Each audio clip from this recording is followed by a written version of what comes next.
أعوذ بالله من الشيطان الرجيم. بسم الله الرحمن الرحيم. إذا وقعت الواقعة ليس لوقعتها كاذبة خافضة رافعة. إذا رجت الأرض رجا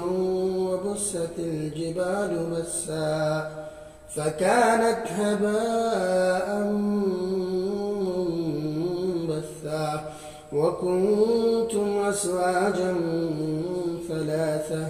فأصحاب الميمنة ما أصحاب الميمنة وأصحاب المشأمة ما أصحاب المشأمة فالسابقون السابقون أولئك المقربون في جنات النعيم ثلة من الأولين وقليل من الآخرين على سرر موضونة متكئين عليها متقابلين يطوف عليهم ولدان مخلدون بأكواب وبارق وكأس من معين لا يصدعون عنها ولا ينصفون وفاكهة مما يتخيرون ولحم طير مما يشتهون وحور عين كأمثال اللؤلؤ المكنون جزاء بما كانوا يعملون لا يسمعون فيها لغوا ولا تأثيما إلا قيلا سلاما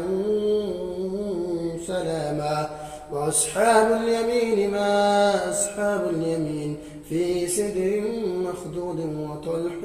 ممدود وماء مسكوب وفاكهة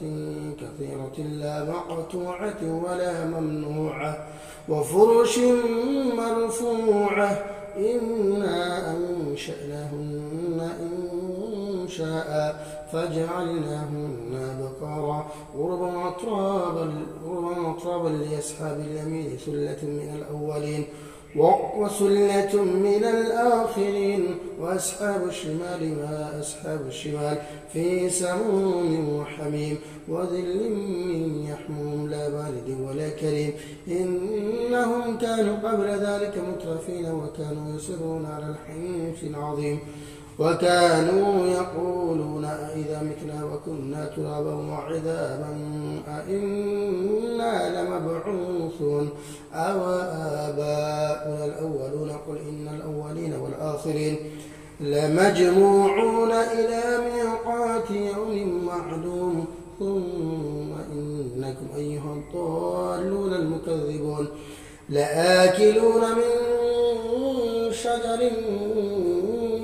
سقم فمالئون منها البطون فشاربون عليه من الحميم فشاربون شرب الهيم هذا نزلهم يوم الدين نحن خلقناكم فلولا تصدقون أفرأيتم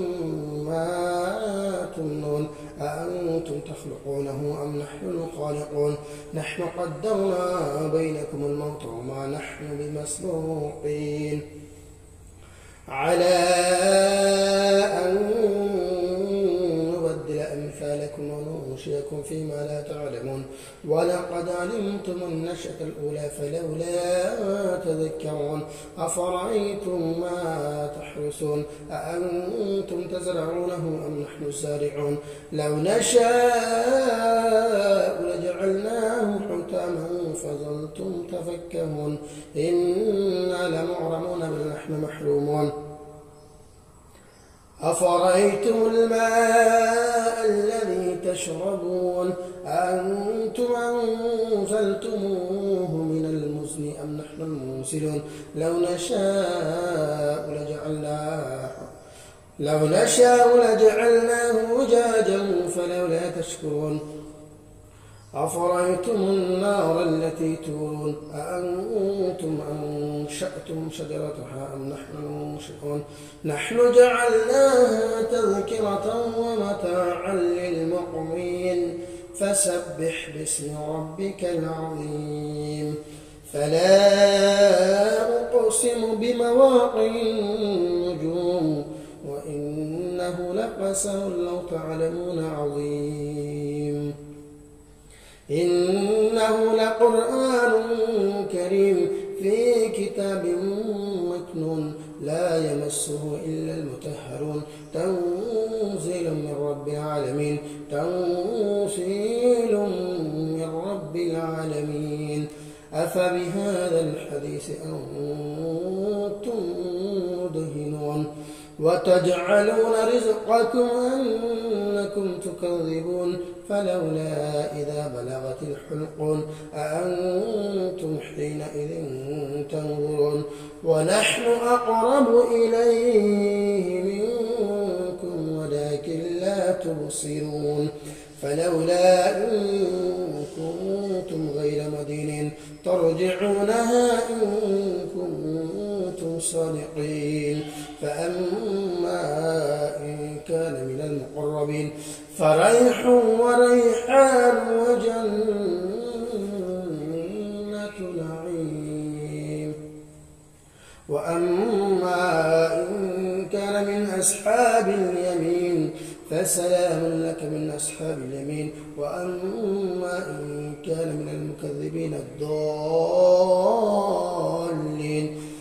فنزل من حميم وتصلية جحيم إن هذا له حق اليقين فسبح باسم ربك العظيم.